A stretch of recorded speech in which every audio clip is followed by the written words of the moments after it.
the breaks really did not seem to be going your way today. What was the, I don't know, how do you sum up that game? What do you say to the players afterwards? Well, I won't divulge what was said in the locker room. It's still a determined group, Jeremiah. They are emotionally drained. They put a lot of effort into that game. At 2-0, the objective was to, keep that lead for an extended period of time. The first 5 minutes after you score a goal is critical. And, they get back in it at 2-1. Okay, we defended too deep, dropped too deep in there. We can't give away those types of goals. But they kept fighting, they kept working. Then the PK, the handball, Jordan's surrounded by 4 guys, could be a foul, maybe not a foul. People can talk about that one. And then, we try and gut it out. I thought there were some interesting, okay moments of possession in the second half. They obviously spent a lot of energy, pushing forward for their winner. And then to give up that last goal was a dagger. Was the guy involved in the play? Yeah, sure.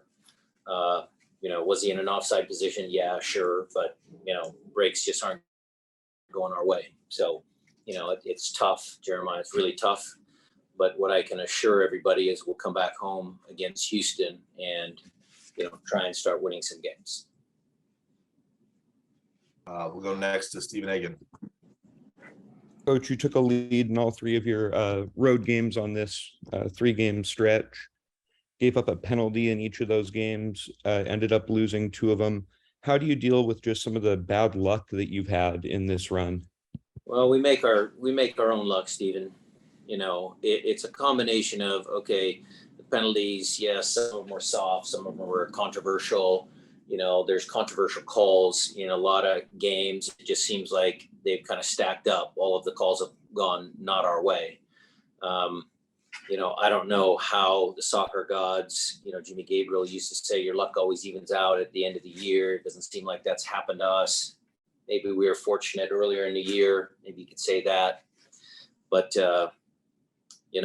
it's tough when you give away penalties all the time. Steph came up with an unbelievable good save on the first one, kept us in the game. The guys were very, very upbeat at halftime. So, again, we just have to make sure that individuals make plays.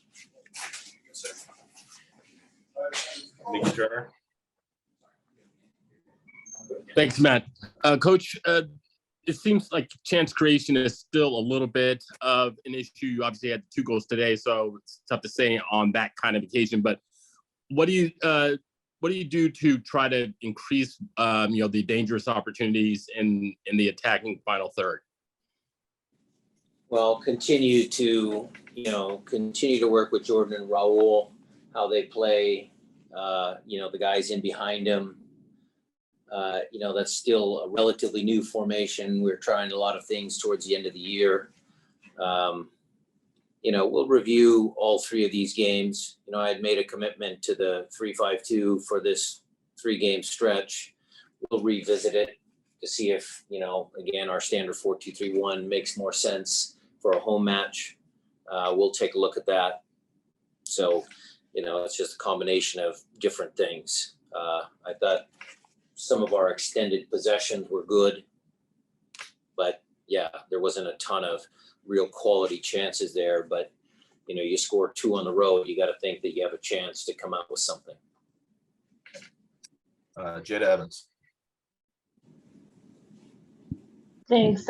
Brian, you had mentioned Coach Gabriel. Do you know what he would have maybe even said at a moment like this, where you're having trouble getting the team turned around? Well, I don't know what he would say. Certainly he was a very, very good mentor to me. I try and use all of the things that I've learned throughout my career to try and help turn the team around. We had good film sessions individually, collectively.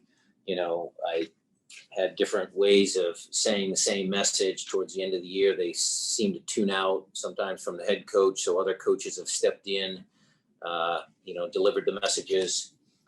Trainings have been good, Jada. Trainings have been sharp. So you just have to keep believing in, your process, and, eventually the ball is going to drop in our favor. And, Steph said it earlier. I saw an interview with him earlier today. You got to start making your own luck. Felipe Makeda. Thank you, Matt. Coach, you just said that the players are emotionally drained. What kind of tools do you have to get them back and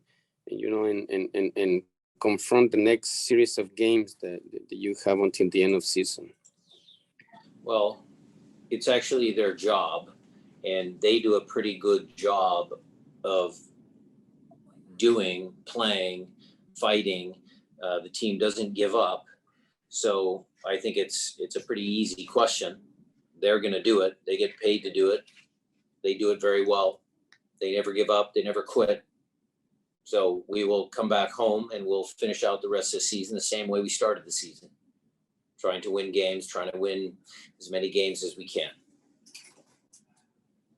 Thank you. All right, Jeremiah, why don't you close us out? Yeah, I know you've mentioned that it seems like the luck is not really evening out here.